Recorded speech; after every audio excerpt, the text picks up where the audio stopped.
Segera download Quran Tadabbur, agar dia meraih tafsir kebaikan. dalam genggaman Contoh, Anda. bulan Ramadan adalah bulan Al-Quran. Bismillahirrahmanirrahim. Assalamualaikum warahmatullahi wabarakatuh. Alhamdulillahi ala ihsani wa syukru lahu ala taufiqihi wa amtinani wa asyhadu an la ilaha illallah wahdahu la syarika lahu ta'ziman li sya'nih wa asyhadu anna Muhammadan abduhu wa rasuluhu da'ila ridwani. Allahumma salli alaihi wa ala alihi wa ashabihi wa ikhwani. Para jamaah Masjid Al-Ikhlas Duku Bima yang dirahmati oleh Allah Subhanahu wa taala dan juga para pemirsa yang dirahmati oleh Allah Subhanahu wa taala. Kita kembali melanjutkan pembahasan dari ayat-ayat dalam surat Al-A'raf. Setelah kita selesaikan kisah-kisah para nabi mulai dari Nabi Adam, kemudian Nabi Nuh, kemudian Nabi Hud, kemudian Nabi Saleh, kemudian Nabi Lut, dan pertemuan lalu sampai Nabi Syuaib. Maka setelah ini akan ada Nabi Musa alaihissalam. Tapi sebelumnya Allah ingin meringkas ya tentang kisah-kisah sebelum yang telah kita sebutkan. Allah akan beri gambaran secara global dari kisah-kisah sebelumnya sebagaimana Allah sebutkan dalam surat Al-A'raf ayat 94. Kata Allah, "Wa ma arsalna fi qaryatin min nabiyyin," yaitu tidaklah kami mengutus pada sebuah negeri dari seorang nabi pun, kami utus seorang nabi pun pada suatu negeri, illa akhadna ahlaha bil ba'sa'i wad dharra'i la'allahum yadharraun. Melainkan kami timpakan kepada mereka, kepada penduduknya kesempitan dan penderitaan agar mereka tunduk dan merendahkan diri ke hadapan Allah Subhanahu wa taala. Tsumma baddalna makana sayyi'atil hasanata hatta afau.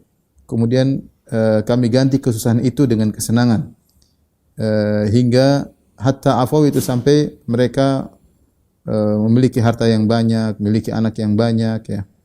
Hatta afau wa qalu qad massa aba'ana ad-dharra'u was-sarra'. Kata mereka ya bahwasanya demikianlah nenek moyang kita dahulu merasakan penderitaan dan kesenangan. Fa akhadnahum baghtatan wa hum la yash'urun. Maka kami pun menimpakan siksaan kepada mereka dengan tiba-tiba sedang mereka tidak menyadarinya. Ini dua ayat 94 sampai 95 ya. Allah Subhanahu wa taala memberi gambaran global tentang umat-umat yang Allah utus nabi-nabi kepada mereka. Setelah sebelumnya Allah telah rinci ya dari Nabi Nuh, kemudian Nabi Hud, Nabi Saleh, kemudian Nabi Lut, kemudian Nabi Syuaib. Setelah itu Allah simpulkan, demikianlah wa ma arsalna fi qaryah, tidaklah kami mengutus seorang min nabiin, seorang nabi pun kepada suatu negeri kecuali mereka mendustakan nabi tersebut. Illa akhadna ahlaha, ya tidak lain kecuali kami akan menimpakan kepada penduduk negeri tersebut akhadna ahlaha bil ba'sa'i wad dharra'. Kami berikan kesulitan dan penderitaan, tujuannya apa? La'allahum yadharraun, agar mereka kembali kepada Allah Subhanahu wa taala. Jadi inilah kondisi umat-umat yang sebelumnya, kesimpulannya demikian. Ketika para nabi diutus kepada umat-umat tersebut ya dengan mendakwahi setiap kampung tersebut, setiap negeri tersebut kepada iman dan meninggalkan kesyirikan, meninggalkan kemaksiatan dan meninggalkan kezaliman, pasti ada dua model manusia yang bersikap menghadapi para nabi tersebut. Minoritas beriman, biasanya orang miskin, sebagaimana disebut dari Nabi Nuh, Nabi Hud, Nabi Saleh, Nabi Lut, Nabi Syuaib, ya Nabi Syuaib, apalagi semuanya yang beriman adalah minoritas. Dan kebanyakannya al-aktsariyah, mayoritas kufur, menentang. Ya. Namun Allah Subhanahu wa taala ya tidak langsung mengadab mereka, tapi Allah menunda, memberi kesempatan kepada mereka. Namun ternyata umat-umat para nabi tersebut mereka tidak berubah, bahkan mereka semakin membangkang, mereka semakin sombong, semakin angkuh. Akhirnya Allah turunkan azab kepada mereka. Adapun umat-umat yang lain ya umat-umat yang lain terkadang Allah Subhanahu wa taala ya memberikan teguran kepada mereka. Allah mengatakan illa akhadna ahlaha bil ba'sa'i wad dharra'. Kami berikan kepada penghuni negeri-negeri tersebut bil ba'sa wad dharra. Al ba's yaitu kesulitan dalam masalah harta. Ad dharra kesulitan dalam berkaitan dengan fisik. Ada yang mengatakan al-ba's yaitu kemiskinan atau kemudian kekurangan atau misalnya musim kemarau. Ad-dharra misalnya tubuh yang sakit-sakitan ya. Kami timpakan kepada umat-umat tersebut la'allahum yadharraun agar mereka sadar. Namun kenyataan mereka tidak tunduk kepada Allah Subhanahu wa taala. Allah biarkan terus. Dikasih saat kasih kesulitan, kemudian semoga mereka sadar ternyata tidak diangkat kembali kesulitan tersebut. Suatu saat dikasih lagi, teguran lagi berupa kesulitan, berupa bencana, berupa apa. Kemudian diangkat lagi, kemudian ternyata mereka tidak sadar kembali dan seterusnya. Sampai ternyata ketika mereka tidak sadar-sadar juga, maka Allah summa baddalna makana sayyi'atil hasanah. Lalu Allah ganti kesulitan-kesulitan tersebut dengan kebaikan-kebaikan. Sudah Allah berikan mereka kenyamanan senyaman-nyamannya. Ya, karena teguran-teguran tadi tidak bermanfaat. Maka Allah ingin membinasakan mereka dengan cara mereka di puncak-puncak kesenangan. Maka penderitaan tersebut dihilangkan, Allah ganti dengan summa baddalna makana sayyi'atil hasanah. Kemudian kami ganti posisi kesulitan tersebut dengan kesenangan-kesenangan, ya. Ya, diberikan kesenangan-kesenangan oleh Allah Subhanahu wa taala, ya. Hatta afau, sampai mereka pun menjadi semakin banyak, ya. Afau dari ya, maknanya adalah kathuru wa namau, yaitu harta mereka menjadi banyak, terus ya, anak keturunan mereka menjadi banyak. Ini tafsir Ibnu Abbas. Afau ay kathuru wa namau, yaitu mereka semakin banyak, harta mereka semakin banyak. Karena makna afa ya maknanya adalah banyak, seperti sabda Nabi sallallahu alaihi wasallam, wa ahful liha, lebatkanlah jenggot, perbanyaklah jenggot, dibiarkan, jangan dicukur, ya. Sampai mereka jadi banyak.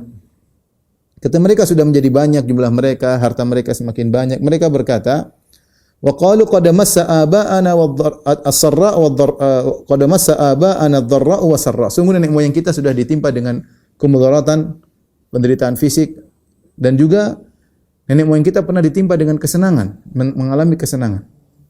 Saking mereka lupa diri, ya, sehingga mereka menyangka bahwasanya apa yang terjadi, kesenangan, kesulitan, itu tidak ada hubungannya dengan perbuatan mereka, tidak ada hubungannya dengan Tuhan. Ini hanyalah kejadian alam yang berulang-ulang. Sebagaimana kemarin kita susah, sekarang kita senang, nenek moyang kita juga dulu begitu. Sehingga mereka menyandarkan hal ini semua, ya, kepada kejadian alam semata. Ini tabiat natural, ini biasa. Suatu perkara yang ini biasa. Kita susah, senang, ini biasa, ya. Mereka menyangka kalau mereka berhasil karena amal perbuatan mereka. Padahal ini adalah istidraj dari Allah Subhanahu wa taala. Kalau mereka mengalami penderitaan, mereka tidak menyandarkan kepada dosa-dosa yang mereka lakukan. Kata mereka, ini biasa aja. Qad massa aba'ana ad-dharra wa sarra. Nenek moyang kita juga begitu. Dulu sulit, susah, sama kita juga begini. Sehingga mereka dalam kondisi sulit, mereka tidak kembali kepada Allah. Dalam kondisi lapang, mereka tidak bersyukur kepada Allah. Mereka tidak kaitkan dengan Allah sama sekali. Hanyalah ini perkara duniawi, demikianlah adatud dahar, demikianlah kebiasaan zaman, kadang susah, kadang sulit, dan tidak ada kaitannya dengan Tuhan, dan tidak ada kaitannya dengan perbuatan kita. Ya. Dan ini kita katakan mungkin masih ada di antara kita atau di antara kaum muslimin yang seperti itu, ya. Ketika terjadi musibah, ketika terjadi hal-hal yang menyusahkan, tidak dikaitkan dengan dosa-dosa, seakan-akan ini hanya kondisi alam, seakan-akan ini di luar dari aturan Tuhan, seakan-akan Tuhan tidak ikut campur dalam urusan ini. Mau apapun, mau bencana, mau musibah, mau wabah, kayaknya enggak ada urusan Tuhan, ya. Sebagian orang seperti itu. Ini biasa, ya, susah senang adalah kondisi zaman yang sudah kita jalani sebagaimana yang kita juga pernah jalani. Inilah yang Allah ceritakan tentang suatu negeri yang seperti ini. Dikasih teguran, tidak kembali. Tegur lagi, tidak kembali. Tegur lagi, tidak kembali. Sudah sekalian dikasih senang-senang istidraj. Ketika dapat senang-senang, semakin lupa. Tidak menyadarkan kepada Allah Subhanahu wa taala. Seakan-akan ini hanyalah kondisi kejadian alam yang alami. Ya. Dan akhirnya setelah itu, kata Allah, ketika mereka sudah lupa diri, mereka menyadarkan kepada kebiasaan zaman, fa akhadnahum baghtatan wa hum la yash'urun. Maka kami pun menyiksa mereka, ya, dengan tiba-tiba, sekonyong-konyong, wa hum la yash'urun, dan mereka dalam kondisi tidak sadar. Tidak menduga bahwasanya mereka akan disiksa oleh Allah Subhanahu wa taala. Tidak menduga mereka akan dihukum oleh Allah Subhanahu wa taala. Mereka tidak duga bahwasanya mereka akan diadab oleh Allah. Mereka menyangka ini hanyalah kondisi alam, datang dan pergi, senang dan susah, dan sebagaimana yang telah dialami oleh nenek moyang mereka. Ini seperti firman Allah Subhanahu wa taala, "Falamma nasu ma dzukiru bihi, fatahna 'alaihim abwaaba kulli syai' hatta idza farihu bima utu akhadnahum baghtatan fa idza hum mublisun." Dalam surat Al-An'am kata Allah Subhanahu wa taala, tatkala mereka lupa dengan apa yang mereka diingatkan, mereka lupa dengan perintah-perintah Allah Subhanahu wa taala, fatahna 'alaihim abwaaba kulli syai', kami bukakan bagi mereka pintu-pintu segala kenikmatan, dibuka pintu ini, kenikmatan banyak sekali. Hatta idza farihu bima utu, tatkala mereka sudah bangga dengan apa yang mereka dapatkan, tiba-tiba akhadnahum baghtah, kami ambil mereka, kami siksa mereka, kami azab mereka dengan tiba-tiba, fa idza hum mublisun, tiba-tiba mereka kemudian putus asa, ya. Tapi inilah kesimpulan umat-umat, kebanyakan umat-umat, baik umat-umat yang diutus oleh para nabi diutus kepada mereka, demikian umat secara umum demikian. Ketika mereka mendapatkan kenikmatan, mereka diberi teguran, mereka lupa, tidak dikaitkan dengan Allah Subhanahu wa taala, tidak dikaitkan dengan dosa-dosa mereka sehingga mereka tidak kembali kepada Allah, ya. Dan kalau mereka berhasil, mereka tidak sandarkan kepada Allah, mereka anggap ini adalah suatu natural, suatu alami, tidak ada kaitannya Tuhan dengan perbuatan kita. Ini semua yang terjadi tidak ada kaitannya dengan perbuatan kita. Setelah itu Allah Subhanahu wa taala, ya, menjelaskan tentang apa yang seharusnya dilakukan, ya, agar suatu negeri tidak mengalami penderitaan, tidak mengalami kesengsaraan, ya. Seharusnya adalah dengan beriman. Ya, Allah Subhanahu wa taala melanjutkan dalam ayat 96, "Walau anna ahlal qura amanu wattaqau la fatahna 'alaihim barakatim minas sama'i wal ard." Seandainya penduduk suatu negeri beriman dan bertakwa, la fatahna 'alaihim barakatim minas sama'i wal ard, sungguh kami akan bukakan bagi mereka berkah-berkah dari langit dan dari bumi. Walakin kadzdzabu, akan tapi mereka mendustakan. Fa akhadnahum bima kanu yaksibun, maka kami pun menghukum mereka akibat perbuatan mereka. Kami pun menghukum mereka akibat perbuatan mereka. Di sini Allah jelaskan bahwasanya kalau suatu negeri ingin makmur, ingin nyaman, ya, ingin tentram, ya, maka ingin dibukakan keberkahan dari langit dan bumi, ya, maka dengan cara beriman kepada Allah, bukan mendustakan ayat-ayat Allah Subhanahu wa taala. Para ulama mengatakan beda antara dibukakan pintu-pintu berkah dengan pintu-pintu kenikmatan segalanya. Ketika Allah berbicara tentang orang-orang kafir, Allah mengatakan fatahna 'alaihim abwaaba kulli syai'. Kami bukakan bagi mereka pintu-pintu segala kenyamanan dan kenikmatan. Mereka mau maksiat, mereka mau diberikan di istidraj oleh Allah Subhanahu wa taala. Adapun kalau orang yang beriman tidak dibukakan segala-galanya, dibukakan abwaba alaihim barakatim fatahna alaihim barakatim minas sama'i wal ardh. Kami bukakan keberkahan. Keberkahan. Beda antara keberkahan dengan jumlah harta yang banyak. Ya, tidak mesti suatu yang banyak mendatangkan keberkahan, ya. Bisa jadi kita mendapati sebagian orang memiliki harta yang banyak, kemudian aset yang begitu banyak, barang-barang yang mewah, mobil yang mewah, aset semuanya kemewahan dia miliki. Tapi belum tentu berkah. Belum tentu berkah. Bisa jadi dengan banyak kekayaan yang dia miliki, Allah cabut keberkahan. Tidak ada kebahagiaan yang dia rasakan. Ya. Kemudian permasalahan dia hadapi, kesengsaraan batin yang dia rasakan. Ya. Sehingga akhirnya mereka karena tidak mendapatkan kebahagiaan, akhirnya mencari kebahagiaan dengan cara-cara yang haram.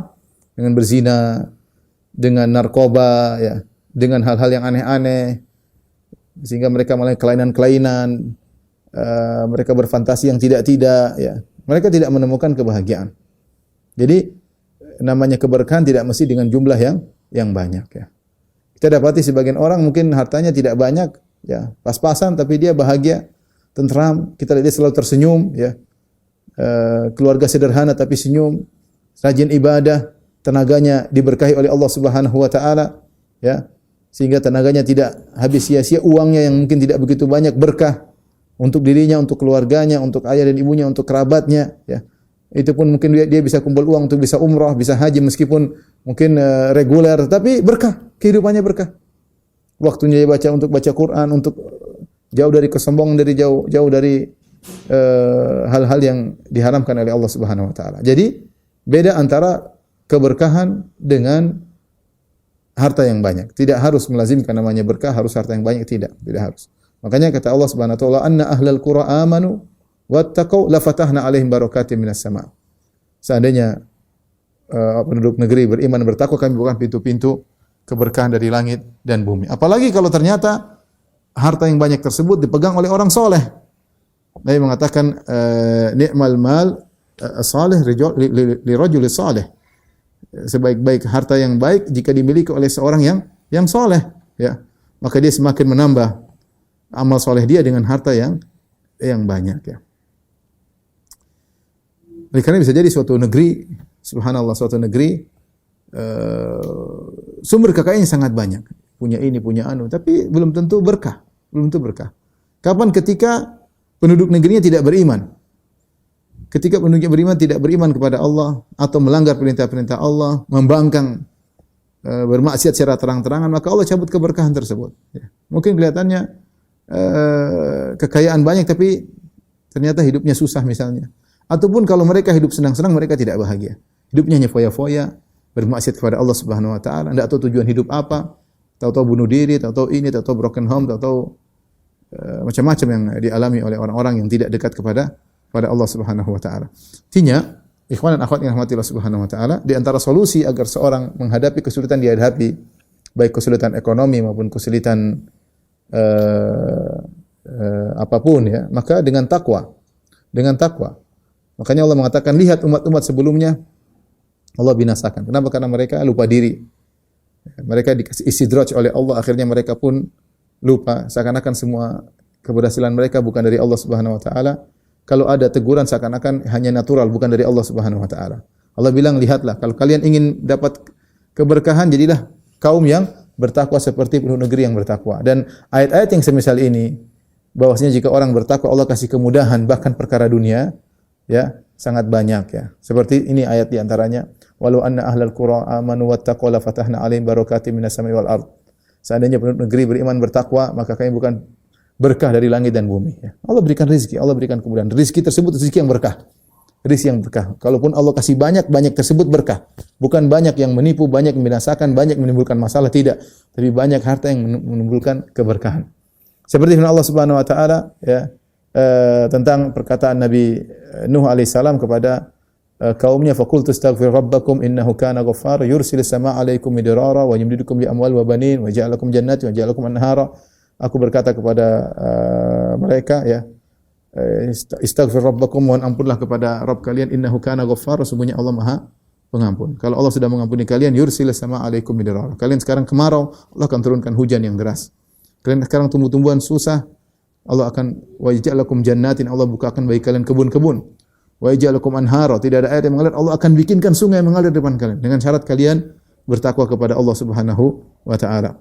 Bahkan Allah berfirman tentang para jin, wa allaw istaqamu ala tariqati la asqainahum ma'an ghadaqa. Seandainya para jin tersebut mereka istiqamah di atas jalan yang benar, kami akan berikan mereka rezeki yang banyak. Ini bukan berlaku pada manusia saja, bahkan jin. Siapa yang bertakwa kepada Allah, akan mudahkan urusannya. Allah akan berkahi. Keberkahan tersebut terkadang dengan disertai dengan harta yang banyak, terkadang tidak, tapi dia hidupnya berkah.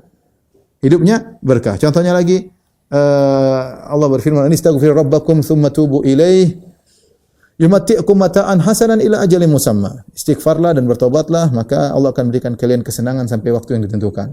Wa ya qaumi istaghfiru rabbakum tsumma tubu ilaih yursilis samaa'a 'alaikum midrara wa yazidukum quwwatan ila quwwatikum. Berkata Nabi Hud kepada kaumnya, wahai kaumku, istighfarlah kepada Allah dan bertobatlah kepada Allah. Yursilis samaa'a 'alaikum midrara, Allah akan turunkan hujan yang berkah. Wa yazidukum quwwatan ila quwwatikum, dan Allah akan menambahkan kepada kalian kekuatan di atas kekuatan. Kalian sudah kuat, Allah akan tambahkan kekuatan. Allah juga berfirman, "Man 'amila shalihan min dzakarin aw untha wa huwa mu'min, falanuhyiyannahu hayatan thayyibah." Barang siapa yang beriman, barang siapa beramal saleh, laki-laki maupun perempuan, dalam kondisi beriman, maka kami akan berikan dia kehidupan yang penuh dengan kebahagiaan. Wa'mur ahlaka bis salati wastabir 'alaiha, la nas'aluka rizqan nahnu narzuquk. Perintahkanlah keluargamu untuk salat, anak istrimu suruh salat. Ya. Kami tidak minta rezeki dari kalian. Nahnu narzuquk, justru kami beri rezeki kepada kalian. Kata Allah, kata para ulama, ini dalil bahwasanya seorang suami yang memperhatikan anak istrinya untuk salat, Allah akan mudahkan rizkinya kepada mereka. Allah juga berfirman, walau annahum aqamut Taurata wal Injil wa ma unzila ilaihim min rabbihim la akalu min fawqihim wa min tahti arjulihim. Seandainya ahlul kitab mereka menegakkan Taurat dan Injil dan apa yang diturunkan kepada mereka, niscaya mereka akan makan dari langit, rezeki dari tanah mereka akan dapatkan. Intinya terlalu banyak dalil yang menunjukkan bahwasanya ketakwaan berkaitan dengan kenyamanan hidup. Ketakwaan berkaitan dengan ketentraman hidup. Allah berfirman, "Wa may yattaqillaha yaj'al lahu makhraja." Siapa yang bertakwa, maka Allah akan berikan solusi baginya. Maka ikhwan dan akhwat yang dirahmati Allah Subhanahu wa taala, ini kaitannya dengan keimanan. Kebanyakan orang ketika mencari kebahagiaan atau mencari kenyamanan, mereka hanya melihat sebab duniawi, sebab materi. Sehingga mereka tidak pandang kepada masalah keimanan. Ketahuilah Anda punya harta sebanyak apapun, Anda punya aset sebanyak apapun, kalau tidak sertai dengan keimanan, Anda tidak akan nyaman. Man a'rada an dzikri fa inna lahu ma'isyatan dhanka. Kata Allah, siapa yang berpaling dari peringatanku, dia akan mendapatkan kehidupan yang penuh kesengsaraan. Ya kan, lihatlah bagaimana orang-orang yang tenar, yang populer, yang jauh dari Allah Subhanahu wa taala. Bagaimana kehidupan mereka? Hancur rumah tangga mereka. Kemudian anak-anak mereka kacau, ya. Mereka terjerumus dalam narkoba, ya. Semoga Allah mengembalikan mereka, ya. Pergaulan bebas, ya. Ya, kelihatannya kita lihat mereka seakan-akan nyaman, seakan-akan apa saja mereka maui, mereka bisa, tapi itu bukan ukuran kebahagiaan. Itu bukan ukuran keberkahan. Yang kita cari bukan banyak, yang kita cari berkah. Apalagi kalau ternyata harta yang dimiliki berkah, banyak dan berkah, maka itu luar biasa. Maka itu luar biasa. Maka Allah beri tawaran, kalau ingin mendapatkan keberkahan, walau anna ahlal qura amanu wattaqau. Kalau seandainya penduduk negeri beriman dan bertakwa, la fatahna alaihim barakatim minas samai wal ard. Sungguh bukan rezeki dari langit dan bumi. Itu yang kita berharap, ya.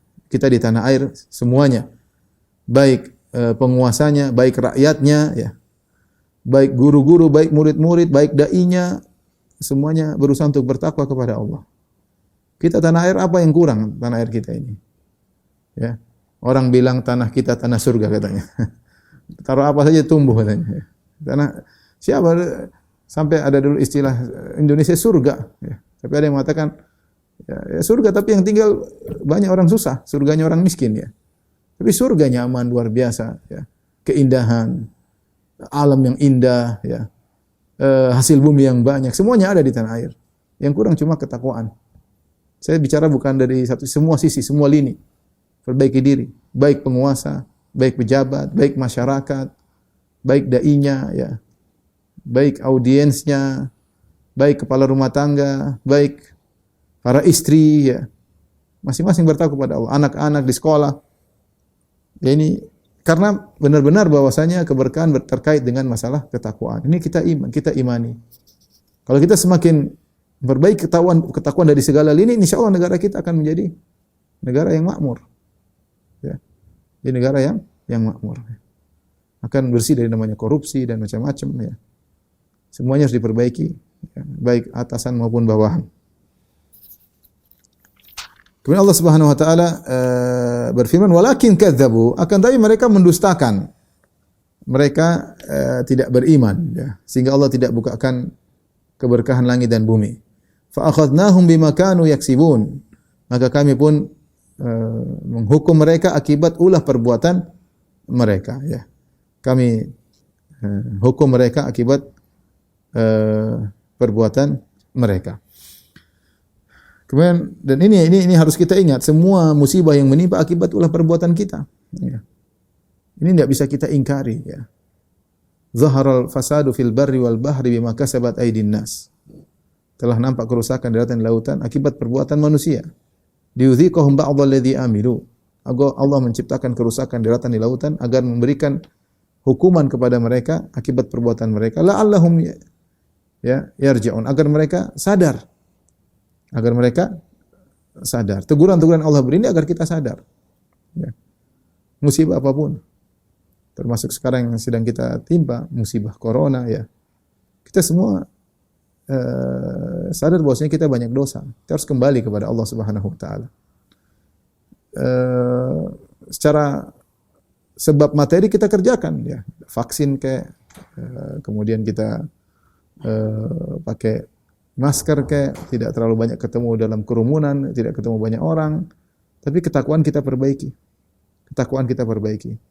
Karena semua terjadi atas kehendak Allah Subhanahu wa taala. Allah ingin mencabut wabah sangat mudah bagi Allah Subhanahu wa taala ya. Tinggal kita kembali kepada Allah Subhanahu wa taala. Namun banyak orang lisan kondisi mereka menunjukkan ini natural. Tidak ada kaitannya dengan dosa-dosa. Mungkin kalau ada yang bilang ini karena dosa-dosa, mungkin dicela atau diejek-ejek ya. Ngapain kait-kaitkan virus dengan dosa-dosa? Tapi kita orang Islam yakin bahwasanya ini semua adalah akibat dari sebab yang kita lakukan. Ya, sebab yang kita lakukan, dan saya rasa tidak ada yang ragu di tanah air kita banyak sekali kemaksiatan, banyak ya. Kemaksiatan, banyak kerusakan, banyak penipuan, banyak korupsi, ya, banyak perzinahan, banyak riba, banyak dukun, ya, banyak syirik, banyak. Kita sama-sama untuk sadar, mengingatkan diri kita, mengingatkan keluarga kita, ya, dengan tontonan-tontonan di medsos, ya, kaum muslimin saling caci maki, ya, saling menghina, saling merendahkan. Allah musta'an. Jadi kata Allah, fa akhadnahum bima kanu yaksibun. Kami menghukum mereka karena perbuatan mereka. Ya. Bukan tanpa sebab, ada sebabnya. Dan kata Allah Subhanahu wa taala, afa amina ahlul qura ay ya'tiyahum ba'suna bayatan wa hum naimun. Apakah penduduk satu negeri ya merasa aman bahwasanya akan datang hukuman kami kepada mereka bayatan di malam hari ya.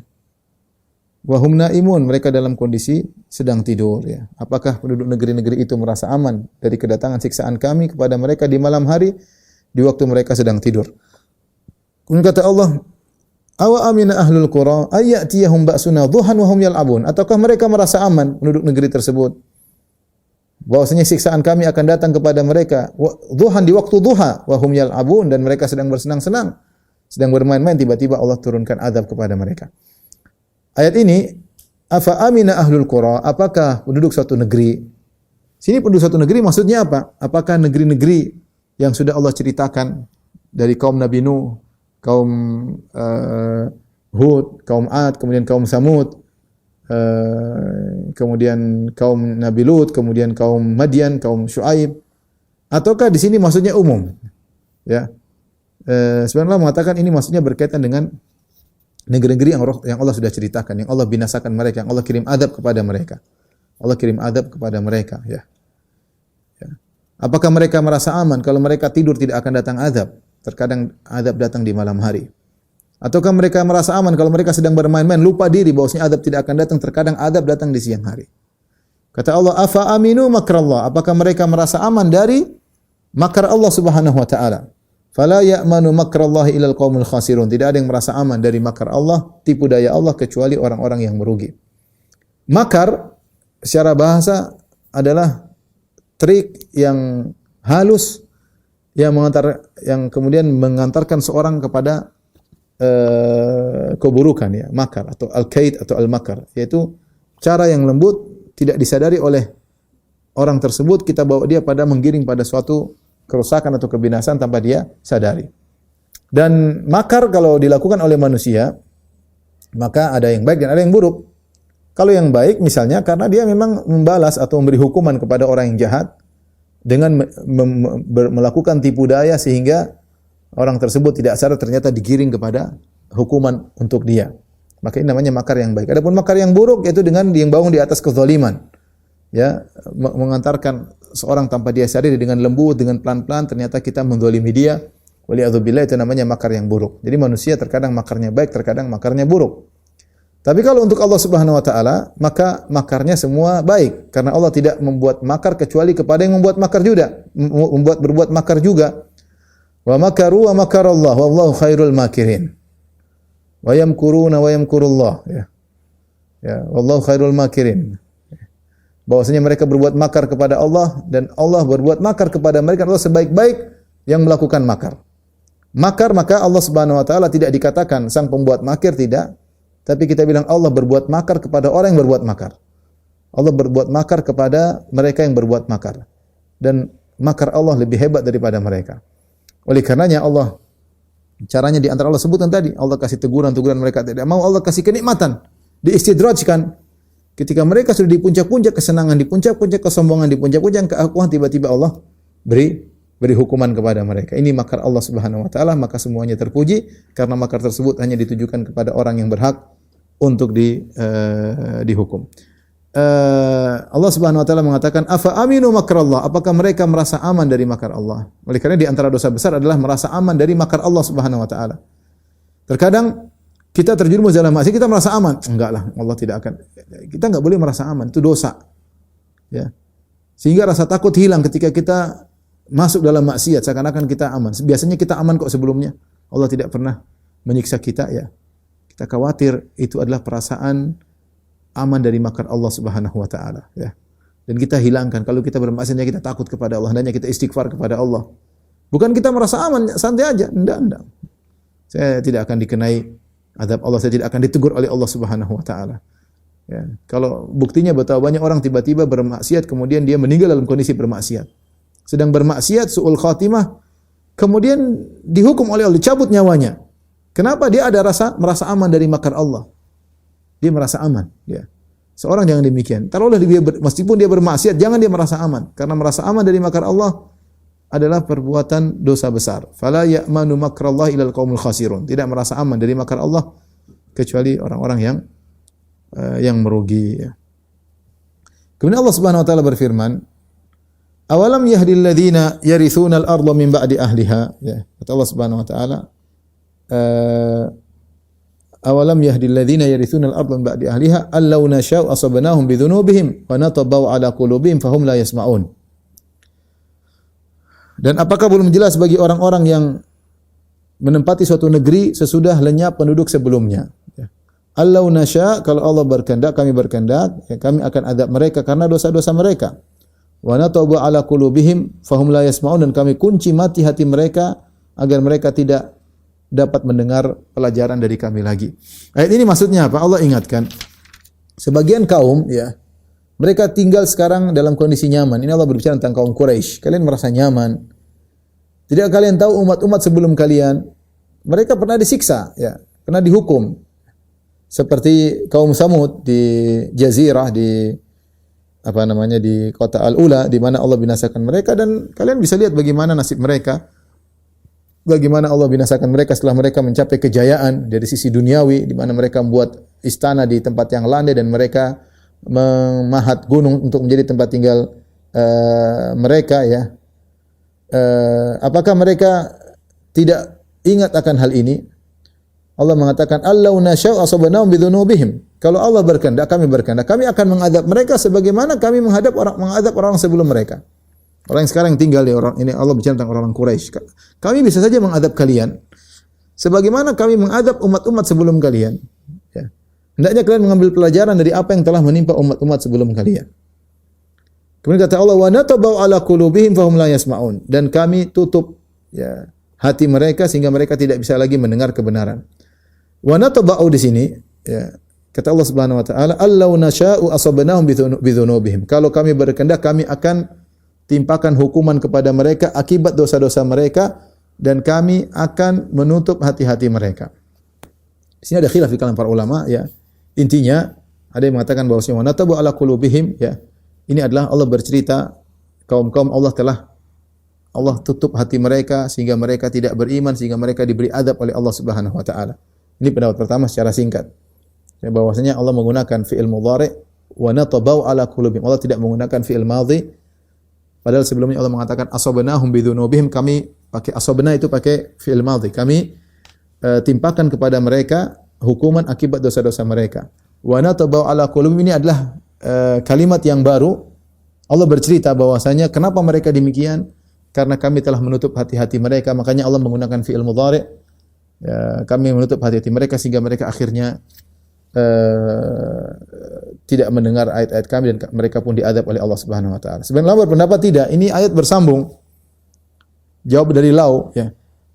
Lau kata Allah Subhanahu wa taala, Lau nasya'u asabanahum bidzunubihim. Kalau kami berkehendak, kami akan timpakan mereka hukuman akibat dosa-dosa mereka. Wa natabau ala qulubihim. Demikian juga kami akan tutup hati mereka akibat dosa-dosa mereka. Fahum la yasmaun, sehingga mereka tidak bisa mendengar lagi ayat-ayat Allah. Kata mereka, pendapat yang kedua, bahwasanya musibah yang Allah timpakan kepada suatu kaum bisa jadi musibah secara fisik, ya, tetapi hati mereka tidak mati. Tidak mati, mereka diberi hukuman bisa jadi sadar, hati mereka tidak mati. Tapi yang lebih parah, Allah beri hukuman berupa musibah yang menimpa fisik mereka, kemudian musibah yang lebih berbahaya, Allah matikan hati mereka. Sehingga pendapat kedua mengatakan ini kaitannya dengan ayat sebelumnya, yaitu bersambung bahwasanya kalau orang bermaksiat, Allah bisa kasih dua hukuman. Hukuman pertama, hukuman fisik, ini masih lebih ringan. Yang lebih berbahaya adalah hukuman hati. Allah kunci hati mereka sehingga mereka semakin parah dan akhirnya meninggal dalam kondisi kufur. Kalau hati mereka belum dikunci, mungkin mereka bermaksiat, Allah tegur, mungkin dia bisa kembali. Mereka bisa kembali. Tapi ketika mereka semakin parah, Allah kunci hati mereka, fahum la yasma'un, maka mereka tidak akan bisa mendengar lagi ayat-ayat Allah Subhanahu wa taala. Maka seorang waspada, ya, ketika melakukan dosa-dosa. Ya, jangan sampai dosa-dosanya semakin parah sehingga menjadikan hatinya hitam. Hendaknya dia segera bertobat kepada Allah Subhanahu wa taala. Karena setiap orang bermaksiat hatinya ada, qalbunya ada titik hitam. Kalau terus menerus akhirnya menjadi tertutup. Kalau sudah tertutup percuma. Mau sampaikan ayat-ayat Allah jadi hambar, dia tidak merasa. Teguran dia tidak merasa. Kita baca ayat kayaknya tidak ada hubungan dengan dia. Baca hadis dia tidak ada hubungan dengan dia. Dia merasa dia suci, dia merasa dirinya tidak ada punya kesalahan, maka tertutup hatinya, dan ini hukuman yang lebih berat daripada sekedar hukuman fisik. Kalau hukuman fisik seorang bisa sadar, adapun kalau hati yang dihukum menjadi hati tertutup, sulit orang untuk sadar. Setelah itu Allah berfirman, tilkal qura, seakan-akan kesimpulan, tilkal qura naqussu 'alaika min anba'iha. Itulah negeri-negeri wahai Muhammad. Ya, negeri-negeri yang sudah kami ceritakan dari Nuh dan seterusnya. Ya, naqussu 'alaika min anba'iha. Kami kisahkan kepada engkau sebagian dari berita-berita mereka. Kata para ulama sebagai tasliyah, sebagai hiburan kepada Nabi sallallahu alaihi wasallam yang diintimidasi oleh orang kaum musyrikin. Bahwasanya demikianlah sunnatullah berlaku, nabi-nabi dimusuhi, kemudian Allah akan beri hukuman kepada umat-umat yang memusuhi para nabi dengan model-model hukuman yang berbeda-beda, ya. Sebagaimana Quraisy, sebagian mereka akhirnya dihukum oleh Allah Subhanahu wa taala, gembong-gembong mereka tewas dalam perang Badar dan seterusnya, ya. Hukuman dari Allah kepada mereka. Walaqad ja'atuhum rusuluhum bil bayyinat. Sungguh para rasul mereka telah datang kepada mereka dengan al bayyinat, dengan dalil-dalil yang jelas. Banyak, masing-masing rasul terkadang bukan cuma satu, ya. Masing-masing rasul terkadang bawa dalil yang banyak, seperti Nabi Musa banyak. Tis'a ayatin. Kami berikan walaqad ataina Musa tis'a ayatin. Kami berikan kepada Musa 9 mukjizat, ya. Banyak, ya. Nabi Muhammad SAW juga mukjizatnya banyak, ya. Jadi satu nabi terkadang bukan cuma bawa satu, tapi terkadang bawa bayinat. Bayinat sini plural, ya. Para rasul datang dengan bukti-bukti yang nyata. Fama kanu liyu'minu, ternyata mereka tidak mau beriman, tidak akan beriman bima kadzdzabu min qabl, karena mereka telah mendustakan sebelumnya. Ini contoh bagaimana Allah butakan, tutup hati mereka. Mereka mendustakan sebelumnya, akhirnya pendustaan pertama berlanjut pada pendustaan kedua. Ya. Wa nuqallibu afidatahum wa absarahum kama lam yu'minu bihi awwala marrah wa nadharuhum fi tughyanihim ya'mahun. Kata Allah, kami balik hati mereka, ya. Kami balik pandangan mereka kama lam yu'minu bihi awwala marrah, sebagaimana mereka di awal kali mereka tidak beriman. Akhirnya hati mereka tertutup, Allah balikkan mereka hukuman dari maksiat pertama. Wa nadharuhum fi tughyanihim ya'mahun, kami biarkan mereka dalam kesesatan mereka. Oleh karenanya bisa jadi ketika mereka tidak bimadzzabu min qabl, mereka tidak beriman sebelumnya, akhirnya keimanan kekufuran tersebut berlanjut. Ini dalil bahwasanya maksiat bisa mendatangkan maksiat yang lain. Falamma zagu azagallahu qulubahum. Kata Allah, tatkala mereka menyimpang, Allah simpangkan kalbu-kalbu mereka, Allah simpangkan hati-hati mereka. Di sini Allah sebutkan Rasul-rasul telah datang dengan membawa bayinat. Fama kanu liyu'minu. Mereka tidak mau beriman. Kenapa? Bima kadzdzabu bihi min qabl. Karena sebelumnya kadzdzabu min qabl, mereka sudah mendustakan. Kedustaan pertama yang mereka lakukan itu berdampak pada kedustaan-kedustaan yang berikutnya. Berdampak pada pendustaan-pendustaan berikutnya. Ini bahaya. Terkadang maksiat pertama yang dilakukan kalau seorang tidak segera bertobat berdampak pada maksiat-maksiat berikutnya. Berdampak pada maksiat-maksiat berikutnya. Kadzalika yatba'ullahu ala qulubil kafirin. Demikianlah Allah menutup hati orang-orang kafir. Wa ma wajadna li aktsarihim min ahad. Kami tidak mendapati kebanyakan mereka yang menunaikan janji. Kebanyakan umat-umat ketika diutus Rasul kepada mereka, kebanyakan mereka mayoritas kafir. Wa wajadna aktsarahum la fasiqin. Dan kami dapati mayoritas mereka adalah orang-orang fasik. Ya. Kemudian Allah lanjutkan ayat berikutnya 103 dan seterusnya tentang kisah Nabi Musa alaihissalam. Insyaallah kita tunda pada kesempatan berikutnya karena paragraf baru. Saya tidak ingin memotong paragraf baru ya. Insyaallah Allah alam bisawab. Demikian saja para pemirsa, kurang lebihnya saya mohon maaf pada jamaah Masjid Al-Ikhlas dan juga para hadirin hadirat. Semoga kita dipertemukan kembali pada kesempatan berikutnya insyaallah pada kisah Nabi Musa alaihissalam. Wabillahi taufiq wal hidayah. Assalamualaikum warahmatullahi wabarakatuh.